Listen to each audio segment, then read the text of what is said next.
ça est en cours et sur le travail, on attendra la veille. On va débuter cette séance. Je remercie à la population d'être venue, c'est très bien, à nos concitoyens d'être venus sur le premier conseil communal. Voilà.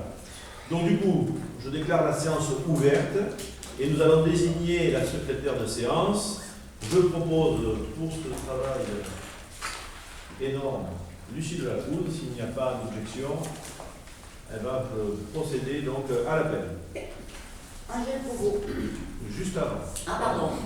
Juste avant, je vais vous donner une information du conseil municipal, donc des démissions et installations des nouveaux conseillers.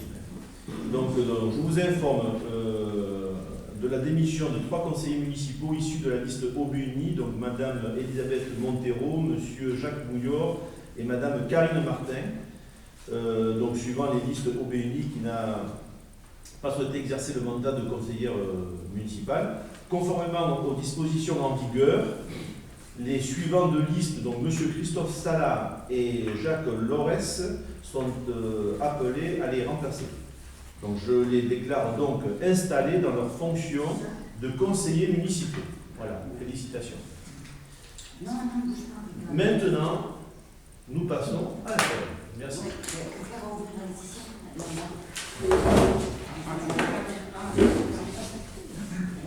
Alors, Angèle Provost. Présent. Nadia Raïs. Présente. Laurent Tortellon. En bas. Céline Combe. Présente. Antoine Rousseau. Présent. Angélique Bourgossonne. Présente. Pierre Sauzine. Présent. Lucie Delacouze. Christophe Cazé, Carré Caboulou. Présent. Laetitia Fleury, elle arrive. Richard Perrault, Hélène Lavergne. Présente. Jean-Claude Rome. Présent. Nicolas Collomb. Présent. Emiliana Braner. Présente. Patrice Desroches. Présent. Nathalie Bréban. Présente. Agnès Pett. Présente.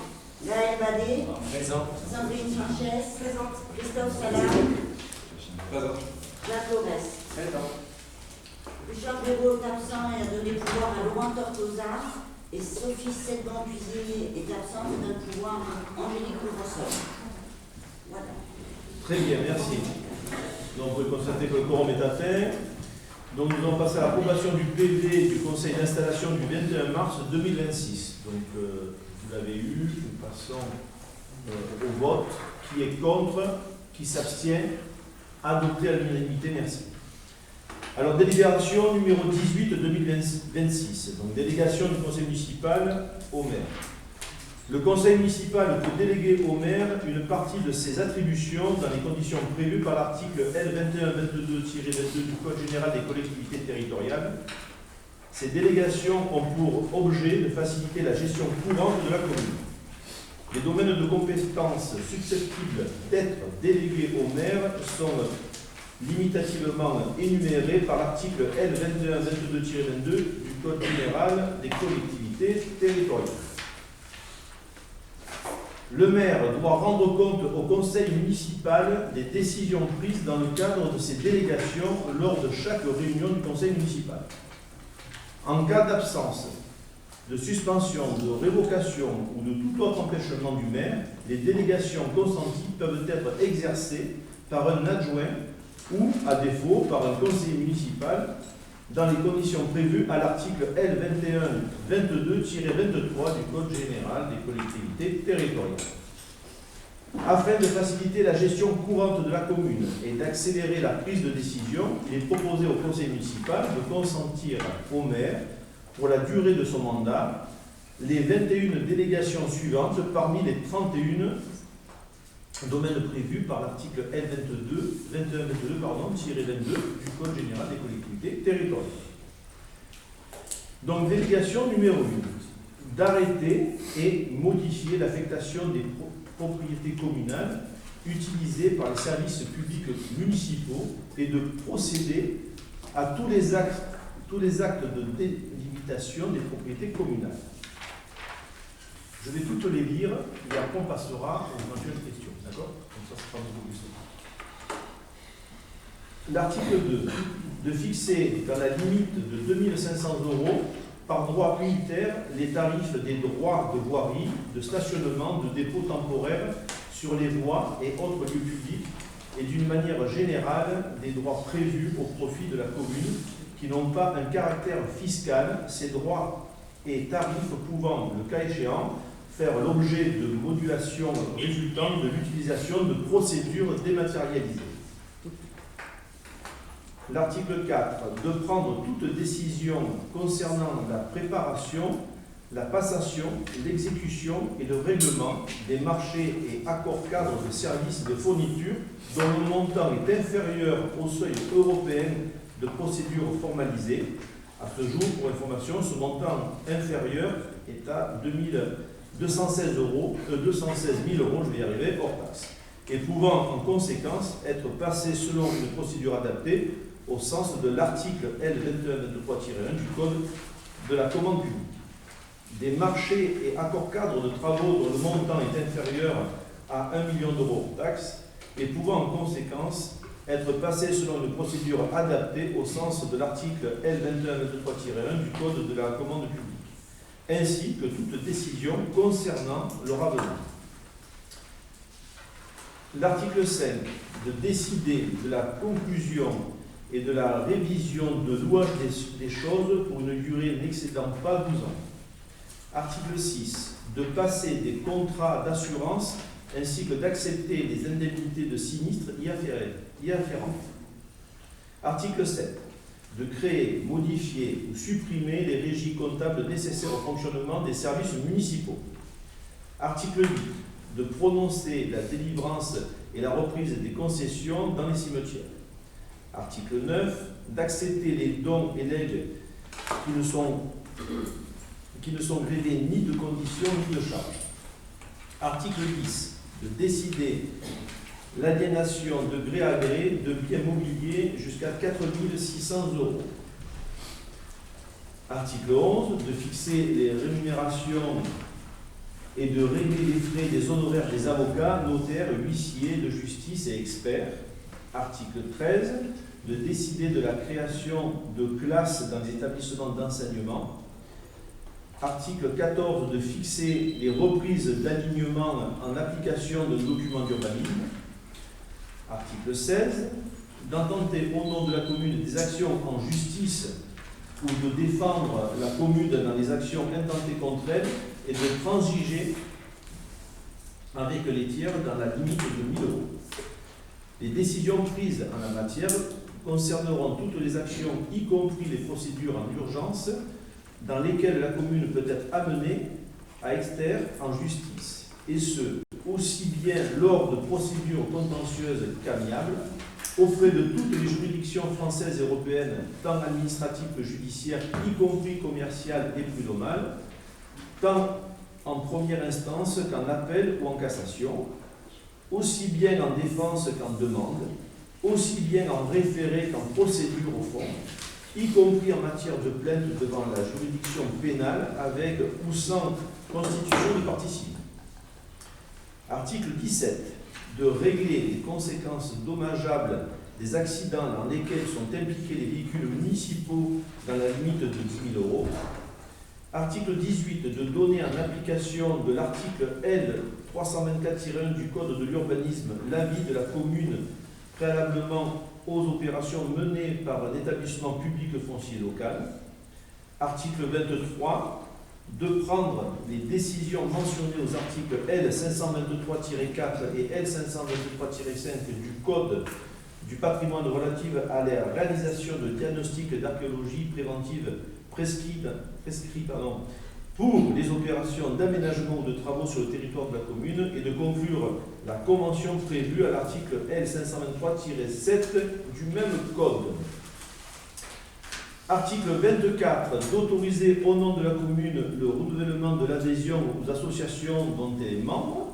Article 26, de demander à tout organisme financeur l'attribution de subventions tant en fonctionnement qu'en investissement sur la base du plan de financement joint à la demande, et ce, quel que soit le montant et la subvention sollicitée.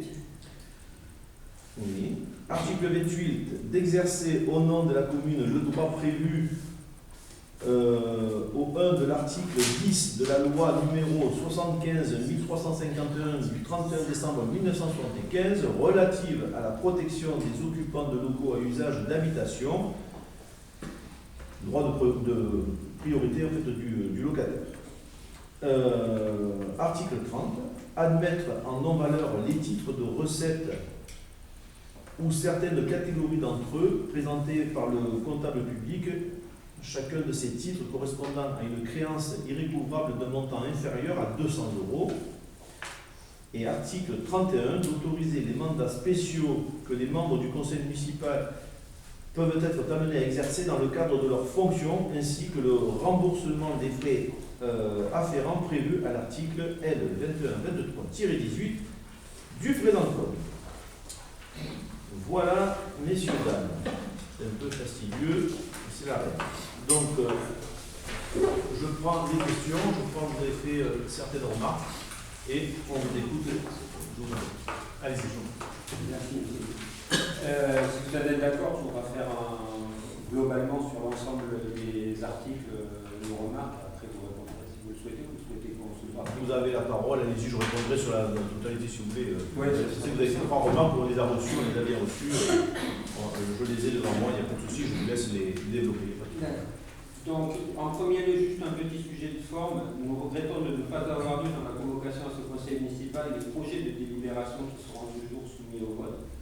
En effet, malgré l'excellente qualité de la note de synthèse qui nous a été transmise et que nous remercions les rédacteurs et les rédactrices, excusez-moi, et conformément à la réglementation, ce sont les projets de délibération qui font foi et qui doivent donc figurer comme document de travail. Nous espérons que ce malencontreux oubli sera réparé lors de la prochaine séance qui va du fonctionnement normal du conseil.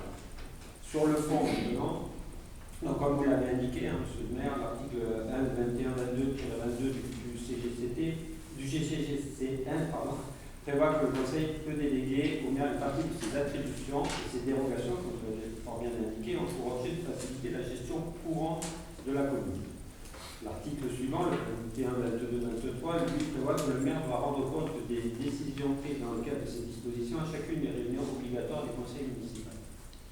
Ces articles ont pour but de fluidifier et d'optimiser le fonctionnement de la commune et d'éviter que chaque décision fasse l'objet d'une délibération du conseil municipal. Ils sont donc par essence simples et facilitateurs. Les demandes de délégation sont limitées par le dit article 21.22-22. Nous constatons et sommes prêts à vous, monsieur le maire, de ne pas avoir utilisé la totalité des possibilités prévues par l'article, permettant ainsi sur certains sujets d'avoir une délibération et un vote systématique. Par exemple, le recours à un emprunt ou la ligne de trésorerie ne figure pas dans vos délégations. Par ailleurs, nous sommes en phase avec la majorité des délégations proposées. En effet, elles témoignent d'un fonctionnement courant de la gestion communale. Toutefois, 5 dispositions nous interrogent et ne nous paraissent pas en l'état correspondre à l'esprit du texte, sur lesquelles il fonctionnement courant. Dès lors, et dans le cadre du droit d'amendement des élus, nous en proposons la suppression ou la modification. Donc, si vous le permettez, je vais détailler et expliciter notre position. Sur la délégation concernant la gestion des propriétés communales, nous proposons de supprimer la partie d'arrêter et modifier l'affectation des propriétés communales utilisées par les services publics municipaux et de ne conserver que la partie de procéder à tous les actes de délimitation des propriétés communales. L'affectation des propriétés communales utilisées par les services publics municipaux ne nous paraît pas un acte anodin car elle conditionne leur utilisation ou non-utilisation des biens communaux pour tel ou tel usage. L'objectif de cette proposition de modification est de garantir une information et un contrôle du conseil municipal sur des décisions pouvant impacter durablement le patrimoine communal. Sur la délégation relative au marché public, services, fournitures et travaux. Les modifications que nous souhaitons concernent les seuils, puisque vous l'avez rappelé, pour les marchés et accords de services, le projet de délibération fixe un seuil à 216 000 € et le marché de travaux fixe un seuil à 1 million d'euros. Nous proposons d'abaisser ces seuils et de les faire coller au seuil de dispense de publicité de mise en concurrence préalable. À ce jour, c'est 60 000 € pour les marchés à court terme des services et des fournitures. Et pour les marchés de travaux, c'est 100 000 €. Les montants initialement soumis au vote sont manifestement en complet décalage avec une délégation prise dans le cadre de fonctionnement normal. Pour l'illustrer, 3 chiffres. Pour 2024, ce sont les derniers chiffres qui sont connus, puisque c'est les derniers fonds de gestion, les dépenses de fonctionnement étaient d'environ 1,8 million d'euros. Sachant que les dépenses courantes hors charge de personnel représentaient environ 500 000 euros, la délégation proposée représente par opération plus de 40% de ce total, sachant qu'on peut utiliser plusieurs fois cette délégation, bien évidemment. On est bien loin du marché des petites fournitures de bureaux pour le personnel communal, par exemple. Pour l'investissement, qui correspond grosso modo à des marchés de travaux, on était en 2024 sur 3 millions d'euros. Là encore, une délégation de 1 million d'euros représente le tiers du montant des investissements. À titre d'exemple, je me suis renseigné auprès d'un professionnel de la voirie. En gros, 1 million d'euros, je lui ai dit 1 million d'euros, combien de kilomètres de route tu peux refaire? Il m'a dit 20 km. Est-ce que 20 km de route, c'est un fonction normal de la gestion commune? En conclusion, de tels seuils conduisent de facto à abandonner par le conseil municipal tout contrôle sur les marchés publics et à n'en avoir qu'une information a posteriori.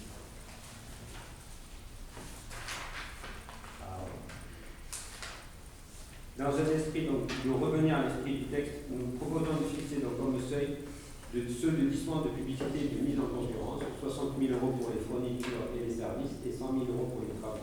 Ce qui, sans bloquer le fonctionnement courant, permettra d'avoir un débat sur les dépenses structurantes de la commune. Sur le louage des biens,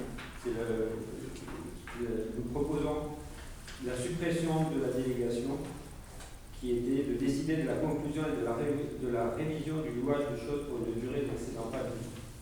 Les engagements pouvant aller jusqu'à 12 ans nécessitent selon le groupe une validation systématique du conseil municipal compte tenu de leur impact à long terme.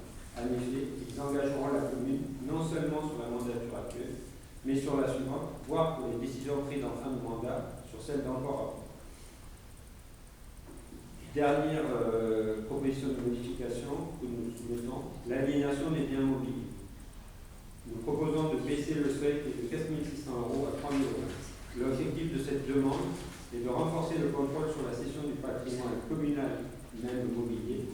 À titre d'exemple, la cession de véhicules municipaux réformés à hauteur de 4 000 euros, par exemple, nous paraîtrait devoir faire l'objet d'une délibération et donc d'un débat au conseil municipal. De manière générale, le groupe UPI ne remet pas en cause le principe des délégations pour un fonctionnement courant, mais souhaite rééquilibrer les pouvoirs entre le maire et le conseil municipal, préserver le rôle délibératif de l'Assemblée, assurer une gestion plus transparente et collégiale. Ces propositions s'inscrivent dans une volonté de bonne gouvernance au service des habitants locaux. Nous vous demandons donc, Monsieur le maire, de soumettre ces amendements au vote du conseil. Enfin, Monsieur le maire, en application des dispositifs de l'article 1, 21, 22-23 du Code général des collectivités territoriales, nous vous demandons qu'à chaque conseil municipal obligatoire, un point spécifique de l'ordre du jour soit consacré à l'information du conseil sur l'utilisation de ces différentes délégations, avec sous forme de tableau synthétique comme document préalable de travail, un tableau de restitution des décisions prises dans ce cadre. Je vous remercie de m'avoir écouté. Bien évidemment, je tiens à disposition de Madame la secrétaire une narrative sur son papier ou dématérialisé, je vais y arriver, afin qu'il puisse servir au procès verbal.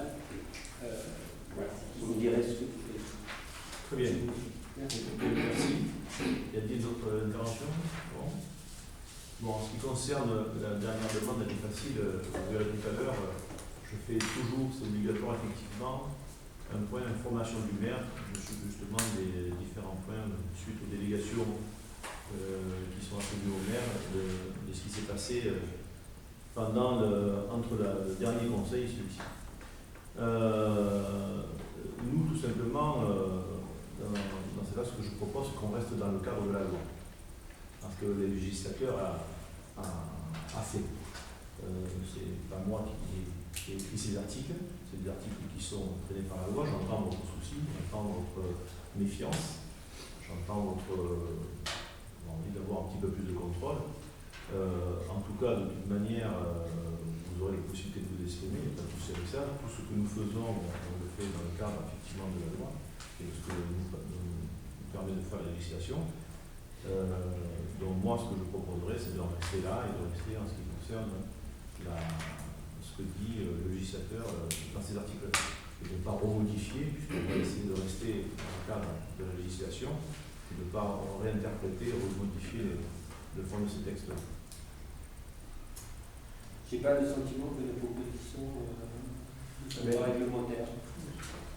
Et puisque en fait on ne peut pas accorder plus que ce que prévoit l'article du code. Et si je prends par exemple le code des marchés publics, enfin, les marchés publics de mémoire dans le CGCT, il n'y a pas de seuil. Donc le seuil. Le seuil de 1 million d'euros, vous avez parlé quand vous avez pris l'exemple de 20 km de voirie, on aurait pu prendre aussi 100 km d'autre chose. Vous savez très bien que ceci a été fait pendant la dernière mandature pour pouvoir faciliter la construction du projet que nous avions en cours. Je rappelle que le projet était de plusieurs millions d'euros et pour aller très vite avec les entreprises, c'est pour ça que ces délégations sont là. Puisque à chaque fois, sinon, il faudrait monter, si on baisse le seuil dans certains travaux, il faudrait à chaque fois se réunir, faire un conseil, et tout ça, ça ne peut que ralentir le fonctionnement de la commune. Je le conseille par moi, je ne suis pas vraiment. Mais oui, moi je vous dis, c'est surtout notre expérience qui nous dit ça. On a déjà fait un mandat. C'est votre choix. Et on a vu qu'effectivement c'était comme ça. Monsieur Vanet ? J'ai juste une remarque par rapport à ce que vous venez de dire. À partir du moment où on est au-dessus du seuil des 60 000 euros pour les prestations de services et 100 000 euros pour les travaux, il y a de fait un marché public à faire allégé et qui prend déjà un certain temps. Un temps de réponse, un temps d'analyse des offres, etc. Donc je pense qu'effectivement, un conseil municipal, juste pour évoquer le sujet ensemble, c'est tout à fait envisageable en termes de délai. Très bien. D'autres observations ? Je vous propose qu'on passe au vote. Donc vous restez sur le. Tu n'as pas répondu à la question sur la forme parce qu'il parlait qu'on n'avait pas fait de notre. Pas de projet de délivre, mais qu'on avait fait de notre synthèse. Merci de me rappeler.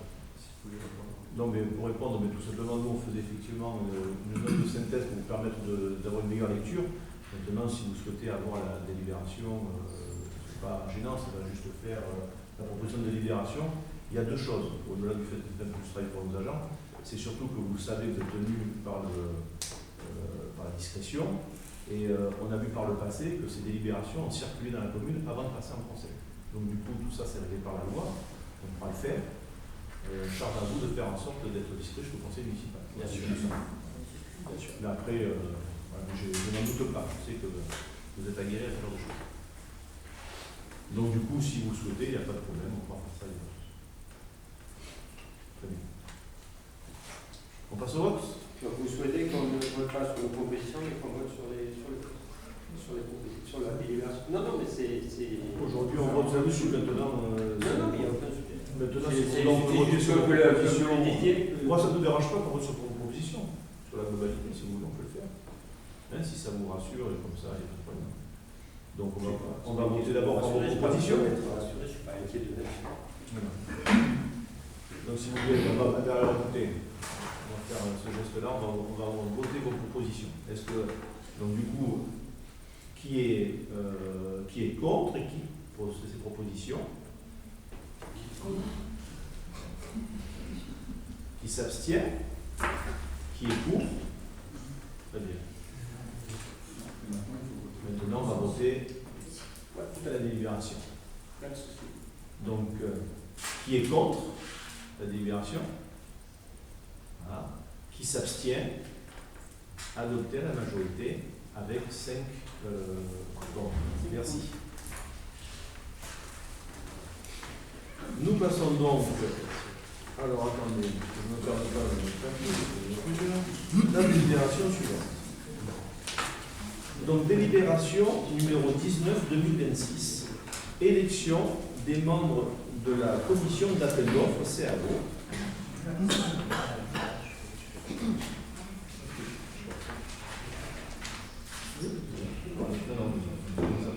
Ça résonne après c'est dommage.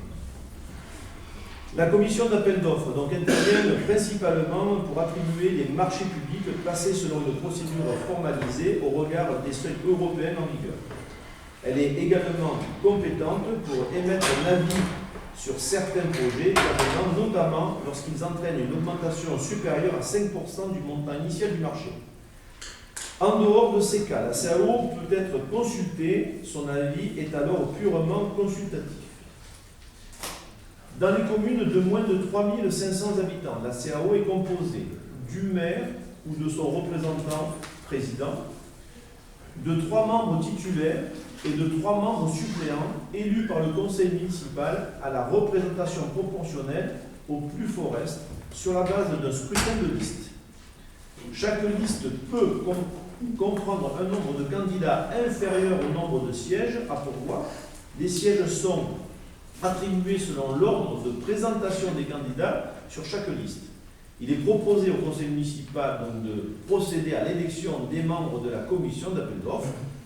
Le vote a lieu en principe à bulletin secret. Toutefois, si le conseil municipal le souhaite, on peut le faire à main levée. Bien sûr, s'il y a une unanimité d'accord, nous pouvons procéder à ce type de vote à main levée. Donc, je vous pose la question, est-ce que vous souhaitez le faire à bulletin secret? Est-ce que vous voulez le faire à main levée?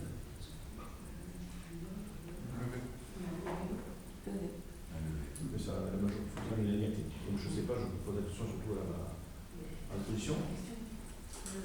Main levée? C'est bon pour tout le monde, main levée, on est d'accord? À main levée. Très bien.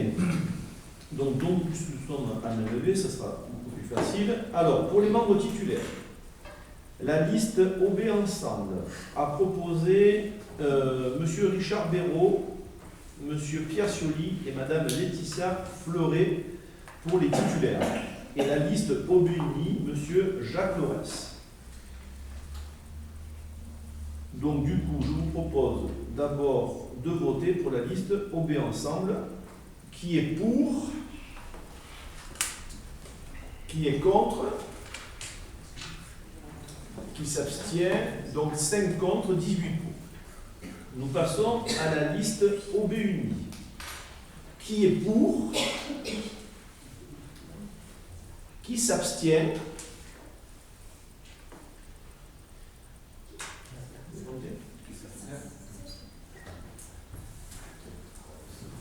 et qui est contre? Les autres. Il n'y a pas de... Il y a des votes. Je s'abstiens. Excusez-moi, monsieur le président, Oui. je n'ai pas tout bien suivi, parce que c'est un peu compliqué. Donc en fait, au niveau du comptage, ça fait quoi Ah ben oui, le comptage. Parce que j'ai pas, il me semble qu'il n'y avait pas une globalité de... Pour refaire en fait, c'est qui vote pour Robert ensemble? Oui, c'est ça. C'est ce que j'ai dit. Voilà, mais il n'y a pas d'abstention et de contre. Ah, ben oui, enfin, c'est tout ce que j'avais compris. Voilà. Et qui vote C'est pas ce que j'avais vu. Oui, c'est pour ça. Et qui vote pour Robert Uni maintenant? Voilà. Voilà.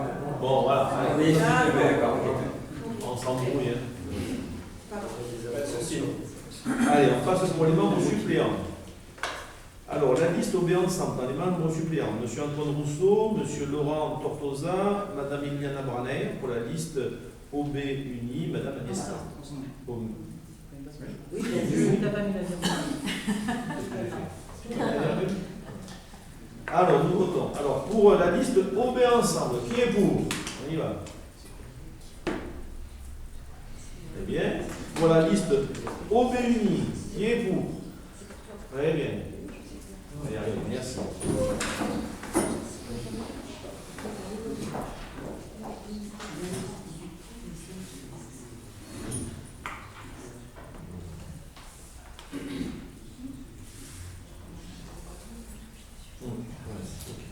Donc très bien. Donc résultat, je vais vous donner le deuxième. Donc la liste OB Ensemble a obtenu 18 voix pour le membre titulaire et OB Uni 5 voix.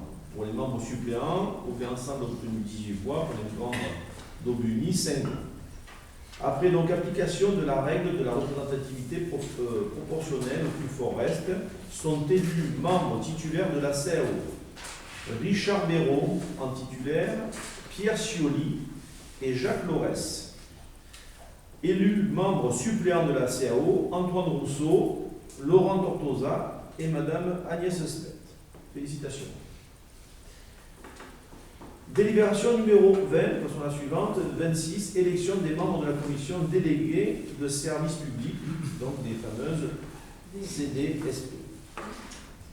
La commission de délégation de services publics, DSP, intervient dans les procédures de délégation de services publics, notamment pour analyser les dossiers de candidature et les offres examinées, celles-ci, et émettre un avis sur le choix du délégataire.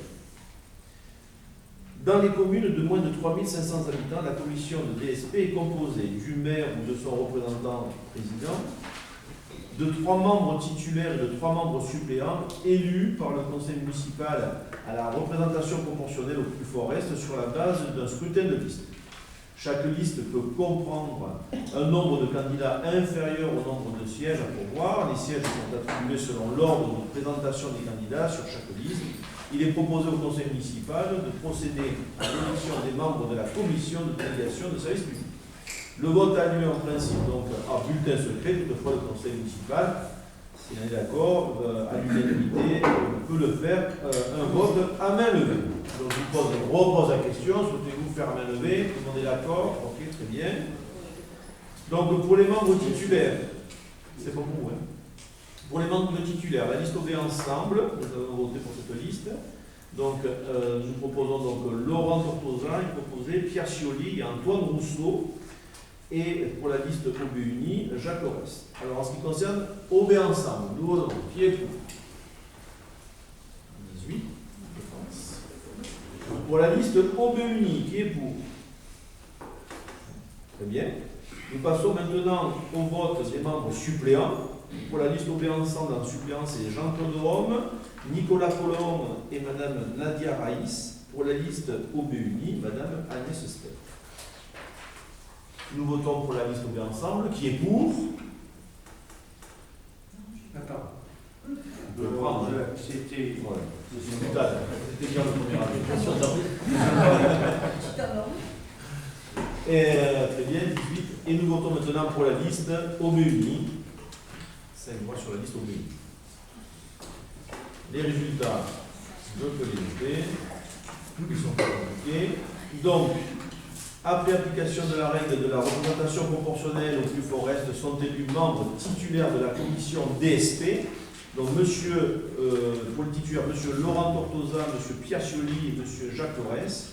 Pour les membres suppléants de cette commission, M. Jean-Claude Rome, M. Nicolas Colomb et Mme Agnès Stepp. Nous passons à la délibération suivante, qui est la délibération numéro 21-2026. Désignation des délégués de la commune au syndicat mixte DFCI Salaves, Sommières-Roi. C'est pour les DFCI pour les centres. Le syndicat mixte DFCI Salaves Sommières-Roi est une structure intercommunale regroupant plusieurs collectivités, dont la commune ayant pour objet la prévention et la lutte contre les incendies de forêt dans le cadre de la défense des forêts contre les incendies.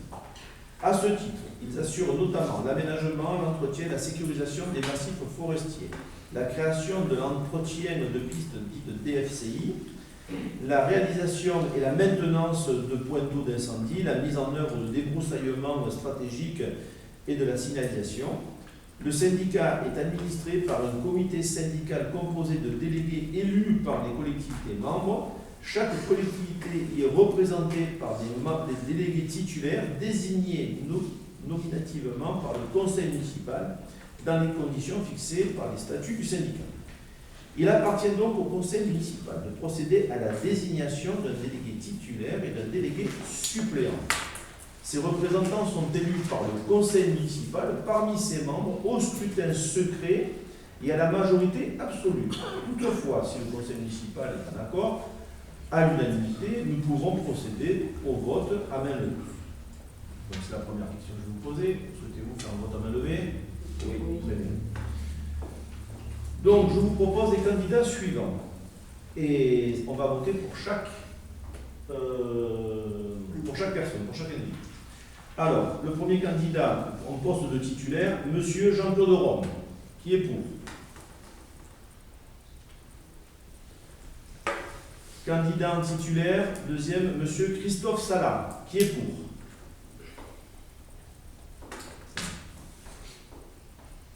Après, nous passons maintenant au candidat suppléant. On a eu une candidature. Candidat suppléant, M. Patrice Quéroche, qui est pour. Très bien, merci.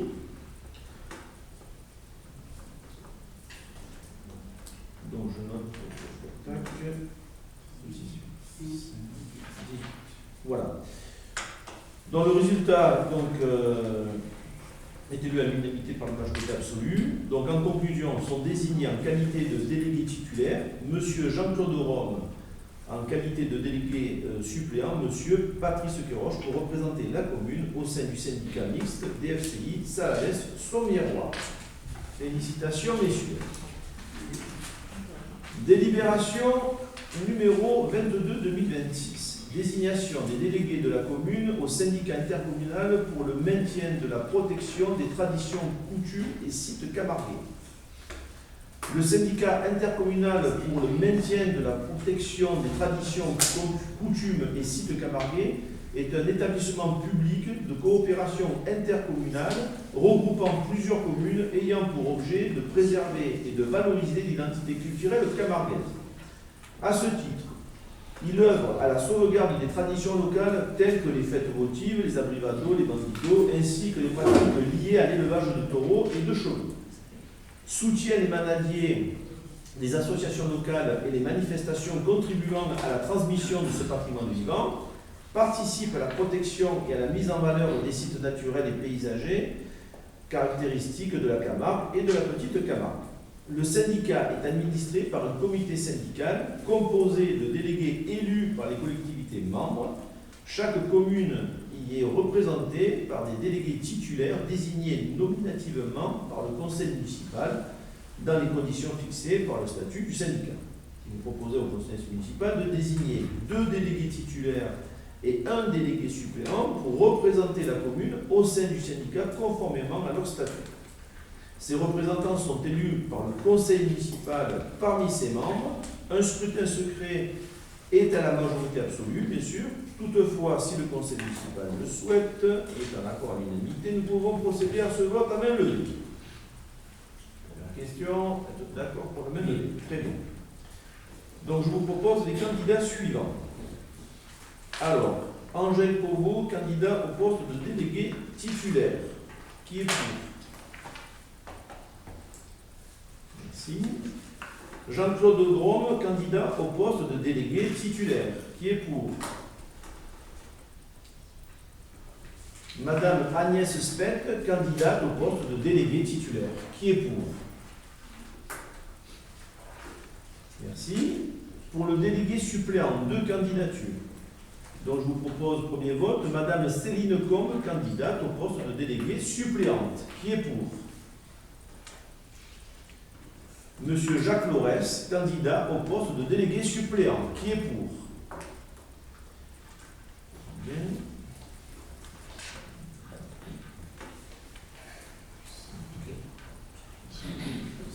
Donc, je vous fais lecture des résultats. En conclusion, sont désignés en qualité des délégués titulaires, M. Angèle Pauveau et M. Jean-Claude Rome, et en qualité de délégué suppléant, Mme Céline Combe, pour représenter la commune au sein du syndicat intercommunal pour le maintien et la protection des traditions, coutumes de sites Camargue.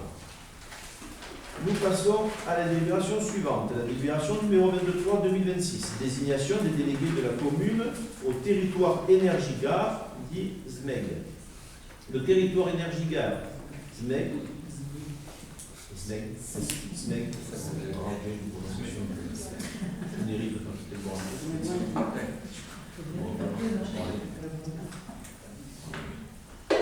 un petit peu, c'est ça, la gorge se sèche, ça arrive.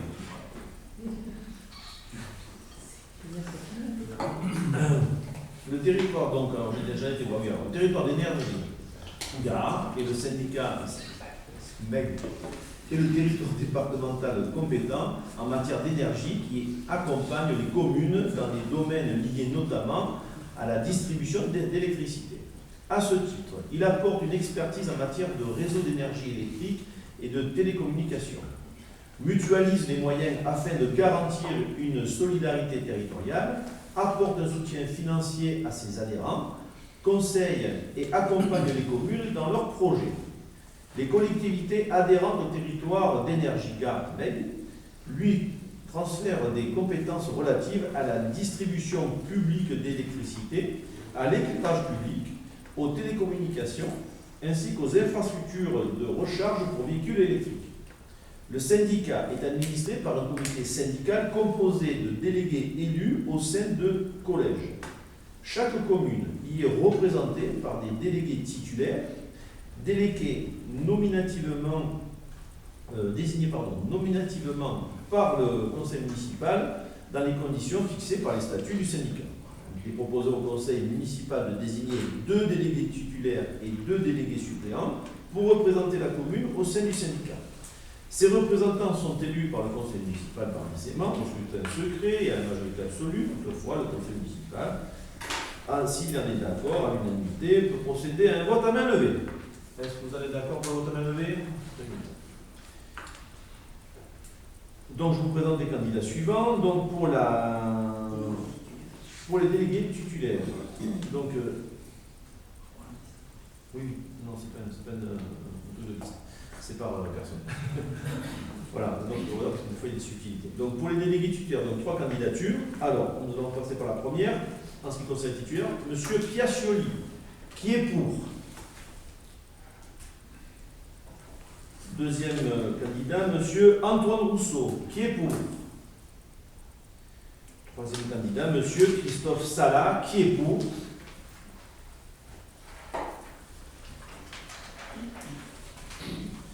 Nous passons à l'élection des délégués suppléants. 3 candidats, monsieur Angèle Bogo, qui est pour? Madame Nathalie Bréban, qui est pour? Et Madame Sandrine Sanchez, qui est pour.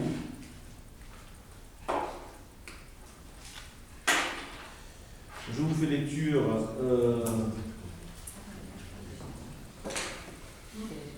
des résultats. Donc, en conclusion, sont désignés en qualité des délégués titulaires M. Piacioli et M.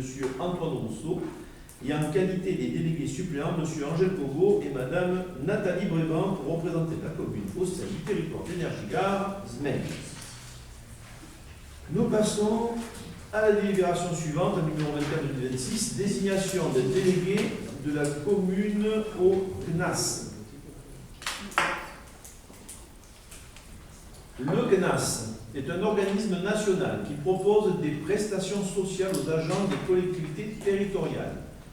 Les communes adhérentes, comme celle du Gard, permettent ainsi à leurs agents de bénéficier de prestations dans des domaines variés, aides financières, famille, logement, rentrée scolaire, etc., loisirs, vacances, billetterie, ou encore prêts à taux préférentiel. Les statuts du CNAS prévoient que chaque collectivité membre doit désigner par le biais de son organe délibérant un représentant délégué. Le vote est par défaut à main levée pour le coup, car le CNAS est une association et non un syndicat. Ça, c'est l'information que je vous donne. Donc, pas d'obligation de vote à bulletin secret, dans ce cas, sauf si un tiers des conseillers demande le scrutin secret. Est-ce qu'un tiers demanderait le... Non. Ok, très bien. Donc, il est proposé au conseil municipal de désigner comme délégué local du CNAS Madame Lucie Delacroix, qui est pour. Unanimité. Merci. Donc, Madame Lucie Delacroix est élue à l'unanimité déléguée locale du CNAS. Félicitations. Très bien. Nous avons donc épuisé l'ordre du jour. Je vais passer maintenant à la lecture des décisions du maire. Je vous informe que les décisions que je vais vous présenter ici ont été prises dans des cadres de délégation qui m'avaient été consentis lors de la précédente mandature. Conformément aux dispositions en vigueur, elles sont portées à la connaissance du Conseil nouvellement installé. Décision numéro 5. Objet. Donc, confier à M. Maître Merlan la défense des intérêts de la commune devant le théâtre de Nîmes pour le contentieux Montero-Miro, vu la requête en annulation d'une décision opposant un refus de la demande de dresser un procès-verbal d'infraction et de prendre un arrêté interruptif de travaux devant le tribunal administratif de Nîmes. Il a été décidé de confier à Maître Merlin Guillaume, avocat au barreau de Montpellier, la défense des droits et de l'intérêt de la commune devant le TA en qualité d'avocat. Décision numéro 6. Objet confié à M. Maître Merlin la défense des intérêts de la commune devant le TA de Nîmes. Vu la requête en annulation de la décision implicite du rejet de la demande de dresser un procès-verbal d'infraction d'humanisme par le préfet du Gard, il a été décidé de confier à Maître Merlin Guillaume, avocat au barreau de Montpellier, la défense des droits et intérêts de la commune devant le tribunal administratif de Nîmes en qualité d'avocat. Décision numéro 7. Délivrance de concession dans le cimetière communal. Il a été décidé d'accorder une concession cinquantenaire à compter du 18 février 2026 dans le cimetière communal moyennant la somme de 500 €. Décision numéro 8. Avenant numéro 2 au marché numéro 2023-02 relatif à la construction d'une école et de commerce dans le centre du village de la commune d'Aubé pour le lot numéro 10 CVC Plomberie. Il a été décidé de conclure un avenant numéro 2 avec la SAS Hervé Thermique, titulaire du marché de travaux de construction d'une école et de commerce pour le lot numéro 10 CVC Plomberie, actant des travaux en moins-value à hauteur de 17 125,85 € hors taxe et des travaux en plus-value à hauteur de 6 360 € hors taxe, soit un montant total final en moins-value de 10 765,85 € hors taxe et portant le nouveau montant du marché à 560 192,49 € hors taxe. Décision numéro 9.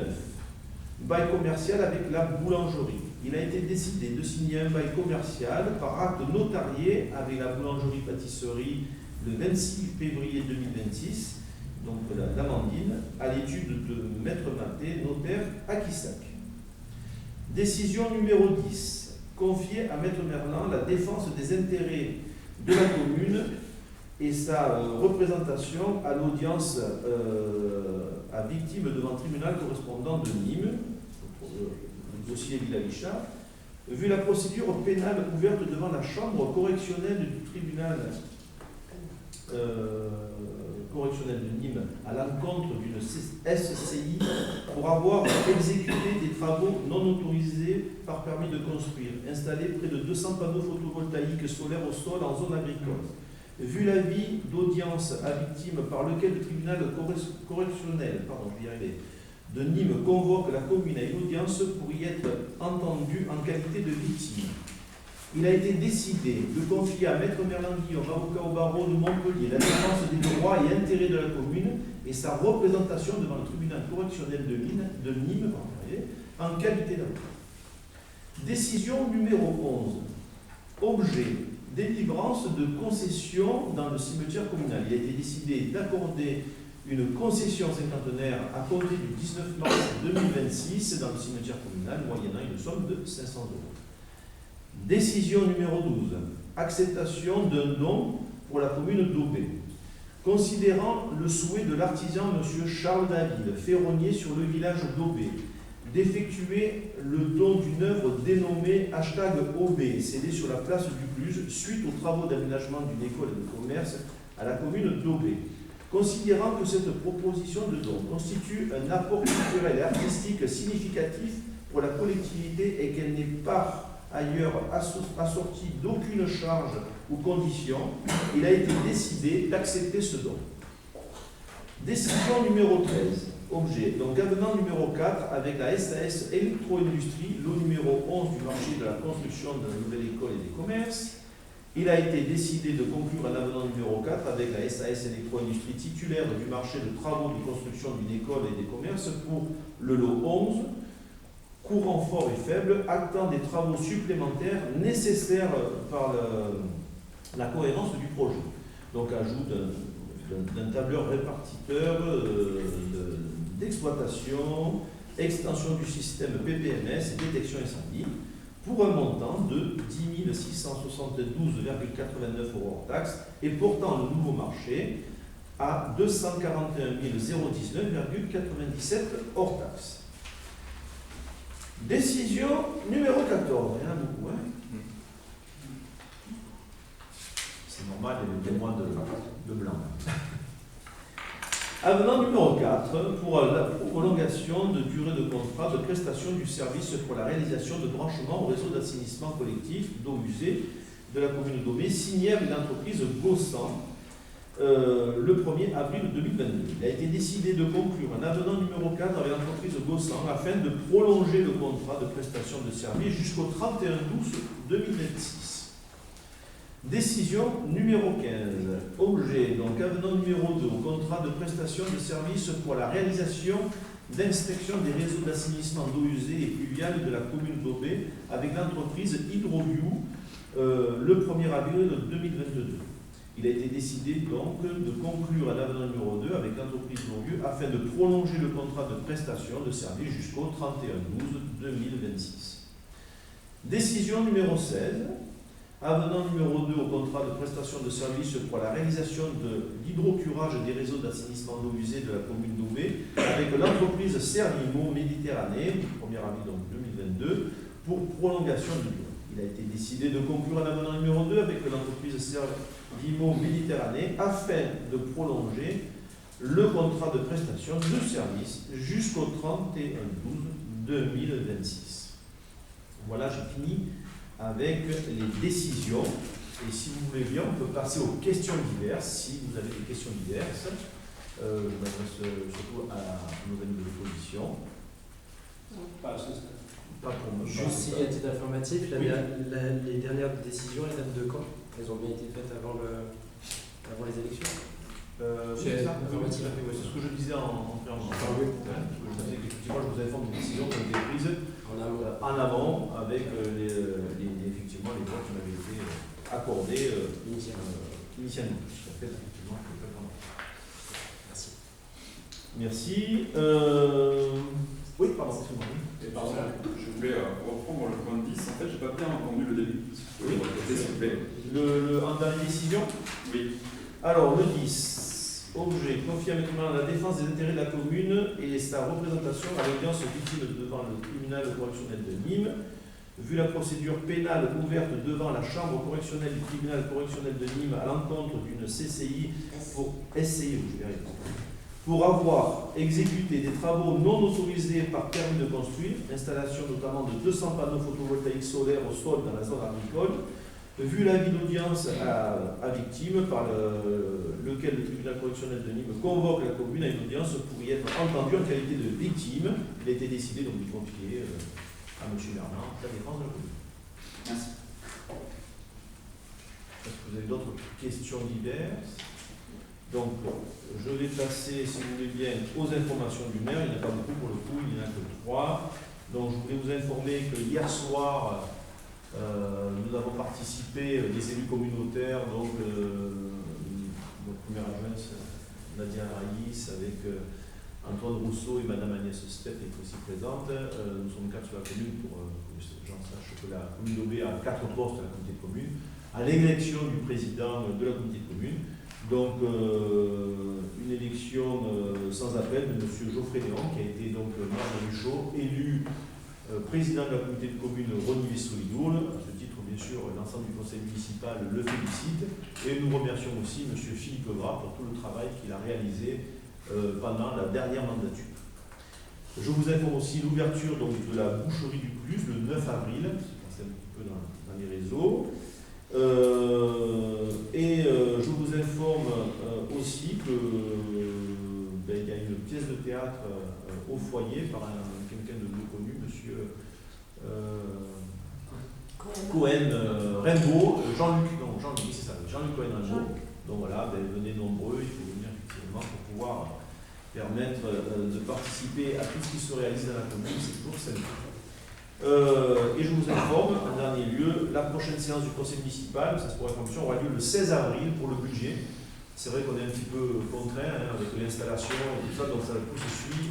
Et donc je vous informe dès à présent que ce sera le 16 avril.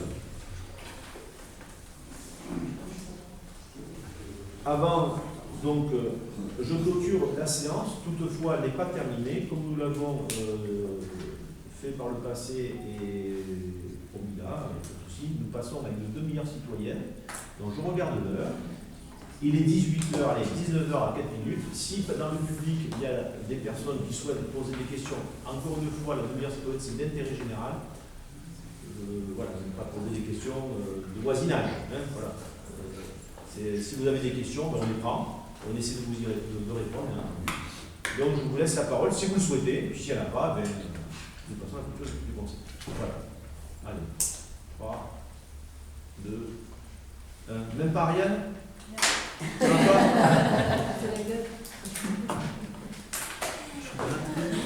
Est-ce que ça a été bien ou t'as relevé quelque chose qui était pas? Oui, il faut avoir cette Voilà. Bon, merci beaucoup.